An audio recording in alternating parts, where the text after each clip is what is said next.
Sir మన పోసాని కృష్ణమౌళి గారు press meet చూడంగానే పోసాని కృష్ణమౌళి గారు మొన్న బయటకొచ్చారో ఏదైతే లడ్డూ వివాదం మీద, పోసాని కృష్ణమౌళి గారు ఏమన్నారంటే ఎప్పుడైతే పీఎం మోడీ గారి హయాంలో అప్పుడు చంద్రబాబు నాయుడు గారు ఉంటే, అప్పుడు గాంధీ గారు బతికున్నా గానీ, గాంధీ గారు అప్పుడు క్రిస్టియన్ అయినప్పుడు ఆయన డిక్లరేషన్ కార్డ్ ఇచ్చేవారు చంద్రబాబు నాయుడు గారు.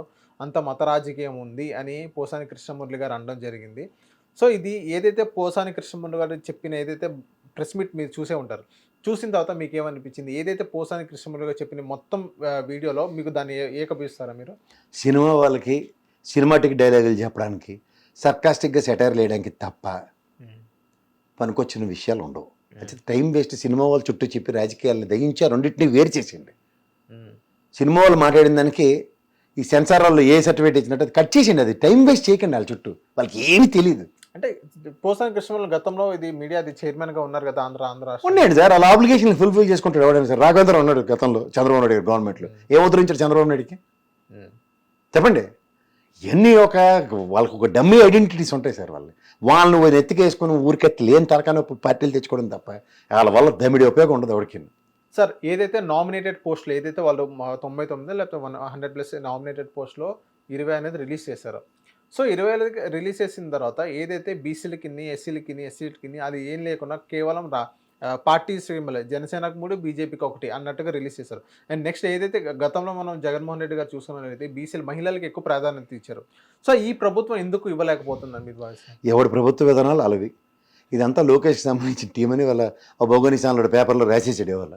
So okay. క్రిస్టల్ క్లియర్గా తెలుస్తూనే ఉంది. ఇది ఏంటంటే ఒక మార్క్ రాజకీయానికి తెరలేపబడుతుంది. రేపు ఉగాది తర్వాత జరిగే తెలుగుదేశం పరిణామాలతో చాలామంది రాజకీయ ముఖచిత్రమే మారబోతుంది ఆంధ్రప్రదేశ్ రాజకీయాలది. సో అంచేత 2 రోజులు ఓపిక పట్టండి. ఇదంతా లోకేష్ హవా నడుస్తుంది అన్నది ప్రజలకి క్రిస్టల్ క్లియర్గా తెలుస్తుంది. పాదయాత్రకు సహకరించిన వాళ్ళు, వాళ్ళ అమ్మగారికి సహకరించిన వాళ్ళకి ఇచ్చాడు పదవులు. ఈ జనసేన వాళ్ళకి నాకు తెలిసే శివశంకర్ గారికి ఒకరికి వచ్చింది. ఇంకోటి బీజేపీలో ఎవరికొచ్చిందో. లంకా దినకర్కి వచ్చింది 20 సూత్రాలది. అతను గతంలో తెలుగుదేశం నుంచి వచ్చినోడే. ఇప్పుడు కూడా ఖచ్చితంగా తెలుగుదేశం ఉంది ఆయనకి. బీజేపీ పురంధేశ్వరమ్మ గారి చలవతో అంతకన్నా బీజేపీలో తీసిమార్కాలు ఉన్నారు. అలాంటి వాళ్ళని కాదని ఈయనకి రావడం ఒక వెరీ గుడ్. వచ్చిన దానికి ఎవరికి ఆక్షేపణలు లేవు. ఇదంతా ఏ టీమో ఎవరి వలన ఎవరి ప్రాపకంతో జరుగుతుందో ఎవరి డైరెక్షన్లో నడుస్తుందో క్రిస్టల్ క్లియర్గా ప్రజలకైతే అర్థమవుతుంది. సార్ దీని పరిణామాలు రాబోయే రోజుల్లో ఎలా ఉంటాయో తెలుస్తుంది. సార్ ఇప్పుడే మీరు అన్నారు ఉగాది తర్వాత అని చెప్పేసి. ఏమవ్వబోతుంది సార్ ఉగాది తర్వాత? గుర్రం ఎగరవచ్చు. చాలా జరుగుతాయి సార్. ఒకటి 2 ఇన్సిడెంట్స్ చెప్పండి సార్. ఉగాది తర్వాత ఇప్పుడే మళ్ళీ మీరు అన్నారు ముఖ్యమంత్రి మార్పు ఉంటుందన్నది యాక్టివ్ ఫెయిలర్ ఉంది. ముఖ్యమంత్రి గారు మారిపోతారు అంటే ఎలాగ సార్? ఇప్పుడు కూటమి వాళ్ళు ఎవరో ఒకరు మళ్ళీ ఎక్కుతారా, లేకపోతే లోకేష్ గారే టార్గెట్? లోకేష్ గారి టార్గెట్. మళ్ళీ పవన్ కళ్యాణ్ గారి పరిస్థితి ఏంటంటే? అది తెలియదు. ఇప్పుడు కూడా ఉప ముఖ్యమంత్రి కదా. అవును. తర్వాత ఏం జరుగుతుందో చూడండి సార్. ఎందుకు గబరా? ఎందుకు ఓకే. తినబోతు రుచి ఎందుకు? ఉగాది తర్వాత జరిగే పరిణామాలు. ఎందుకంటే ఇక్కడ కేటీఆర్ గారిని చేద్దాం అన్న దగ్గర ప్రభుత్వం ఏమైందో అందరికీ తెలుసు. అవును. సో అలాంటి ఉపద్రవం అక్కడ కూడా ఏమో అన్న దగ్గర ఉన్న hand in bird is more important than birds and bushes అనేది మనం చదువుతూ ఉంటాం కదా. హ్యాండ్ ఇన్ బర్డ్ని ఎప్పుడు చంద్రబాబు నాయుడు గారు వదులుకోరు. సార్ ఇప్పుడు నెక్స్ట్ టీటీడీ చైర్మన్ ఎప్పుడైతే తిరుమల తిరుపతి దేవస్థానం చైర్మన్ మ్యాక్సిమం బిఆర్ నాయుడు గారికి ఖరారు అయిపోయిందని చెప్పుకోవచ్చు. సో వేరే టీటీడీ తిరుమల తిరుపతి దేవస్థానం చైర్మన్ ఎవరికి ఇవ్వాలని మీరు భావిస్తున్నారు? ఎందుకంటే గత టీటీడీ చైర్మన్ ఎవరైతే ఉన్నారో ఆయన జగన్మోహన్ రెడ్డి గారు అన్నారు 45 టైమ్స్ అయ్యప్ప మాల వేసుకున్న వ్యక్తి, అలాంటి వ్యక్తి ఒక మంచి వ్యక్తి కాబట్టి మేము ఆయనకి ఇచ్చామని అంటారు. ఇప్పుడు బిఆర్ నాయుడు గారు కరెక్ట్ అని మీరు భావిస్తున్నారా? ఎప్పటికీ కాదు. నేను విజయనగరం కాలేజీలో చదువుకున్నా, విజయనగరం మాన్సస్ ట్రస్ట్ స్కూల్లో చదువుకున్నా. విజయనగరం సమైక్య జిల్లాక విజయనగరం వైజాగ్ శ్రీకాకుళం కలిసి ఉన్న దగ్గర నుంచి పూసపాటి వాళ్ళు చేసిన సేవ విద్యా వ్యవస్థలకి అండ్ సింహాచలం దేవస్థానంకి అండ్ దేవస్థానం మాన్యాలకి పంచిన దానిలో అంత ఉదారత చాటుకున్న మహా మనిషి పూసపాటి అశోక్ గజపతిరాజు గారు. ఆ మహామనిషి తప్ప నాకు ఇంకెవ్వడూ కనబట్టలేదు. నేను మీకు మళ్ళీ చెప్తున్నాను. ఎందుకంటే ఆయనకి రాజకీయ పరంగా ఆయన ఒక straight forward character. Okay. Very very very down to earth person. అంటే ఇన్ ద సెన్స్ హంగు ఆర్భాటాలు అలాంటివి ప్రదర్శించే మనిషి కాదు. అలాంటి వ్యక్తి కనుక నిజంగా తిరుమల తిరుపతి దేవస్థానానికి చైర్మన్ అయితే మాత్రం దేవదేవుడి సన్నిధానంలో సేవలు అనిర్వచనీయంగా జరుగుతాయి. ఒక్క కల్మషం లేకుండా జరుగుతుంది. Because is a very very very transparent మనిషి, కల్మషం లేని మనిషి. తర్వాత ఒక అనా పైసా చెత్త చెదరని ఎంటర్టైన్ చేయని మనిషి. అలాంటి గొప్ప వ్యక్తి వలన మాలాంటి వాళ్ళు ఆయన సంస్థల్లో చదువుకుని బయటకు వచ్చిన వాళ్ళం. అంచేత ఆ ప్రమాణాలు ఎలా పాటిస్తారో నాకు తెలుసు. ఆ విద్యాబుద్ధులు చెప్పిన మహనీయుల్ని రిక్రూట్ చేసిన సంస్థ మాన్సస్ ట్రస్ట్కి ఆ జన్మంతో నేను రుణపడి ఉంటాను. ముఖ్యంగా చదువుకున్న పిల్లలు విజయనగరం, వైజాగ్, శ్రీకాకుళంలో ఆయన చేసిన సేవ అనిర్వచనీయం. అలాగే సింహాచలం దేవస్థానంకి ఎంత మాన్యాన్ని పంచాడో ప్రజల కోసం అన్నది. ఇవాళ మార్కెట్ కూడా ఆయన గుర్రం సాల వాటిని ఏ విధంగా ఉదారంగా ఇచ్చాడు.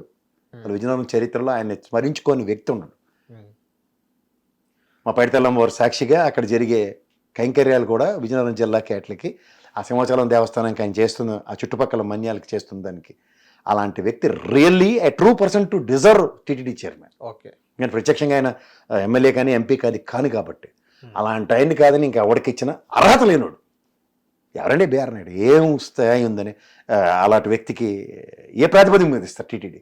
కంపారిటివ్గా ఇంత గొప్ప వ్యక్తి ఇక్కడ కనబడుతున్నప్పుడు సార్ మనకి ఒక వెసులుబాటు లేనప్పుడు ఏదైనా అనుకోండి. ఈ రాజ్యసభకి బిజినెస్ వాళ్ళని మరతేసి బ్యాంకులను లూటీ చేసి వాళ్ళందరినీ పంపిస్తుంటారు కదా, ఆ బ్యాచ్ల్లో తగలబెట్టుకోమన్నాడు. మాకు ఆ సంబంధం లేదు. కానీ దేవదేవుడికి ఇలాంటి ఉపద్రవాలు మాట్లాడుతున్న వ్యక్తులు ఉన్న పరిస్థితుల్లో నిజమైన పరిరక్షకుడు అశోక్ గజపతిరాజు గారు లాంటి వ్యక్తి ఈజ్ ద టాలెస్ట్ మ్యాన్ ఇప్పుడున్న స్టేట్లో. ఆయనకన్నా గొప్ప వ్యక్తిత్వం నాకైతే కనబడ్డు వ్యక్తిగతంగా. ఎందుకంటే ఆయన నిరాడంబరత అండ్ ముఖ్యంగా ఆయన కండక్ట్ అయ్యే విధానం. అండ్ ఈ రోజు దాకా సింహాచలం దేవస్థానం మీద ఒక్క మాట విన్నారు మీరు ఎప్పుడైనా? ఆ పోస్ట్మార్టంల ఆధ్వర్యంలోనే, ఇంక్లూడింగ్ మొన్న అమ్మాయిని తీసుకొచ్చి వాళ్ళ అన్నయ్య గారి అమ్మాయిని కూడా ఇచ్చిన తర్వాత కూడా ఎప్పుడైనా చిన్న పొరపాటు విన్నారా మీరు? లేదు. అంచేత ఆ కుటుంబానికి ఆ వంశానికి అంత క్రెడిబిలిటీ ఉంది. అలాంటి వ్యక్తి మనకి ఇంకా నిలువెత్తి మనిషి ఉన్నప్పుడు ఇంకో ఆప్షన్ ఎక్స్ప్లోర్ చేయడం బండబోతుంటాను నేను. సార్ అదే బిఆర్ నాయుడు గారికి ఒక మంచి చేస్తారనే ఉద్దేశంతో కూడా అలా ఏం చేశారు ఇప్పుడు చెప్పనండి? అబద్ధాల మీద అబద్ధాలు చెప్పుకున్న ఛానల్ అంతా గడపడం తప్ప ఏమైనా పనికొచ్చిన విషయం ఒకటే ఉందా? ఇప్పుడు నిజాలు చెప్పాలి. ఏం నిజాలండి? ఒకే పార్టీ కొమ్ము కోసుకుని ఎప్పుడైనా చర్చలు వేదికలు ఒకే పార్టీ పరంగా నడుచుకునే వ్యక్తికి ఈ ఒక జర్నలిజానికే న్యాయం చేయలేని వ్యక్తికి ఏం మాడాలా? ఇప్పుడు జర్నలిజం అంటే నాకు తెలిసి balance of fact is very much important. ఒక అబద్ధాన్ని పోర్ట్రేట్ చేసుకుంటూ ముందుకెళ్ళే కార్యక్రమం తెరలేకపోతే ఏ ప్రాతిపదిక మీద మీరు కన్సిడరేషన్స్ ఇవ్వాలి చెప్పండి? అది కూడా మా దేవదేవుడి సన్నిధి, హిందూ మనోభావాలకు సంబంధించిన విషయం. అక్కడ ఉంటే ఆయన బెస్ట్ అని అనుకుని అలా సెగ్మెంట్ కూడా చూసుకోవచ్చు. కాయిన్ హ్యాస్ టూ ఫేసెస్ అని చెప్పి BR Naidu is the right person to become a TTD chairman అంటూ కూడా చెప్పుకోవచ్చు కదా మనం. అది ఆప్షనే కాదన్నప్పుడు నేను ఎలా విశ్లేషిస్తాను దాని గురించి? I'm not giving consideration for it. Okay, ఇప్పుడు నాకు సనాతన ధర్మ పరిరక్షకులు ఉంది, గరికపాటి గారు ఉన్నారు, చాగంటి కోటేశ్వరరావు గారు ఉన్నారు, అండ్ అశోక్ గజపతిరాజు గారు నిలువెత్తు నిదర్శనం. రాష్ట్రంలో ఆయన ఒక దేవస్థానాలకు చేసిన సేవ, విజయనగరం, విశాఖపట్నం, శ్రీకాకుళం జిల్లాల్లో ఆయన కింద ఉన్న ఎన్ని గుళ్ళు, ఎన్ని మాన్యాలు, ఎన్ని చక్కబడుతున్నాయో తెలుస్తున్న విషయంలో అలాంటి వ్యక్తికి, అనుభవం ఉన్న వ్యక్తికి ఇచ్చుకొని దాన్ని పరిరక్షించుకోవడం సులువు అవుతుందా? కాశీలాంటి దగ్గర ఆయన ఇచ్చిన ఉదారతలు ఎన్నున్నాయో తెలుసు సార్. ఆయన విజయనగరం మహారాజు గారు ఇచ్చినవి, చౌట్రీలు అవన్నీ ఎన్నున్నాయో అందరిని అడగని చెప్తారు. సో అలాంటి అనుభవం ఉన్న ఒక మహా మనిషి అక్కడ ఉన్నప్పుడు అలాంటి వాళ్ళు కాదని ఎవరికి ఇస్తారు? అది ఖచ్చితంగా ఆక్షేపణ. Okay sir, option need to be explored అన్న దగ్గర గత అనుభవాలని చూసుకుంటే లెక్కర్ కింగులకి ఇలాంటి వాళ్ళందరికీ ఇచ్చుకున్నారు అక్కడ. అలాంటి వాళ్ళు కానీ ఈయన కడిగిన ముత్యం, ఈయన బంగారం లాంటి మనిషి మా విజయనగరం జిల్లాకి. ఇంకేముంది? ప్రభుత్వం మీదే కదా మళ్ళీ. ఆయన మీద ఎవడన్నా మాట్లాడేవాడు కూడా ఎవడు ఉండడు. సార్ మనం చూసుకున్నట్లయితే లూలు మాల్ గురించి మనం టాపిక్ వచ్చినట్టే, లూలు మాల్ అధినేత చైర్మన్ చంద్రబాబు నాయుడు గారిని కలవడం జరిగింది. మళ్ళీ అదే లూలు మాల్ అనేది ఇప్పుడు మళ్ళీ వైజాగ్లో పెట్టబోతున్నారు, వేరే తిరుపతిలో పెట్టబోతున్నారు. ఇంకోటి ఏంటంటే అమరావతి విజయవాడ అమరావతి ఆ సెగ్మెంట్లో పెట్టబోతున్నారు లూలు మాల్ అనేది. గతంలో చంద్రబాబు నాయుడు గారి హయాంలో ఏదైతే లూలు మాల్ వైజాగ్ వచ్చిందో, మళ్ళీ లూలు మాల్ జగన్మోహన్ రెడ్డి గారు మళ్ళీ వచ్చిన తర్వాత ఫస్ట్ పరిశ్రమ ఏదంటే లూలు మాల్ అని చెప్తున్నారు అందరూ. మళ్ళీ అదే లూలు మాల్ మళ్ళీ తిరిగి రావడం అనేది చాలా గర్వించాల్సిన విషయం అని ఇప్పుడు కూటమి సభ్యులు అంటున్నారు. మళ్ళీ అధికారం అనేది శాశ్వతం కాదు, మళ్ళీ వీళ్ళు వస్తే మళ్ళీ వీళ్ళని పంపించే అవకాశాలు ఉన్నాయంటారా? సార్ మీరు జర్నలిస్ట్ సార్, మీరు జర్నలిస్ట్ ఏంటి కూడా మీరు కూడా ఇలాంటి ప్రశ్న ఎంతవరకు సమంజసం? గుడివాడ అమర్నాథ్ గారు ఆగండి సార్, మీరు అడిగారు కదా ప్రశ్న. మీరు జర్నలిస్ట్ అడిగినప్పుడు సమాధానం వినండి. ఇప్పుడు గతంలో తెలుగుదేశం గవర్నమెంట్లో 19,50,000 ఒప్పందాలు, సిఏఏ సమిట్లు, హైదరాబాదు, విశాఖపట్నం వేదికగా అడావిడి. నెక్స్ట్ 13,50,000 సిఏఏ సమిట్లు, విశాఖపట్నం అడావిడి, జగన్మోహన్ రెడ్డి గారు. టోటల్ ఎంతండి? 33 లక్షల కోట్లు ఒప్పందాలు. ఓకే, ఇది పక్క తీస్తే గ్రాసిమ్ కంపెనీ 2014 నుంచి 19 మధ్యలో ఉన్న సిఏఏ సమిట్లో ఒప్పందం మేరకు జగన్మోహన్ రెడ్డి గారి గవర్నమెంట్లో ఆ కంపెనీ వచ్చింది. ఇదే చంద్రబాబు గారి ఆయనలో ఈ లులు కంపెనీ ఒప్పందాలు ఆడ పెట్టడం మనిషి హైదరాబాద్ ఎందుకు పెట్టారండి? అక్కడ వాళ్ళు తరిమేసిన తర్వాత పెట్టారంట. మీరు తరివేశారన్న మాట ఎప్పుడు నోరు జారడం, వాళ్ళ అభోగనిశాలలో చెప్పిన మాటలే వింటున్నారు మీరు. మీకు జాగ్రత్తగా వినండి. ఒప్పందం టెన్యూర్ ఉండదు. ఇవాళ మీకు మోస్ట్ హ్యాపెనింగ్ సిచ్యువేషన్స్ అన్న దగ్గర ఒక మాల్ పెట్టి దాన్ని జస్టిఫై చేస్తారు. ఎందుకు కూకట్పల్లి ఎందుకు పెట్టరు? కూకట్పల్లి ఎందుకు పెట్టరు? జనసంద్రత. ఇవాళ ఆ మాల్కి వచ్చే హైప్ చూడండి, క్రౌడ్. బట్ ఇవాళ మీకు మళ్ళీ నేను చెప్తున్నాను, తెలుగుదేశం గవర్నమెంట్లో ఇవాళ అమరావతిలో పెడతాను అన్నాడు అనుకోండి లులు మాల్, వాళ్ళు చెప్పిన మాట మీరు నేను వింటే నవ్వుపోతూ ఉంటాను.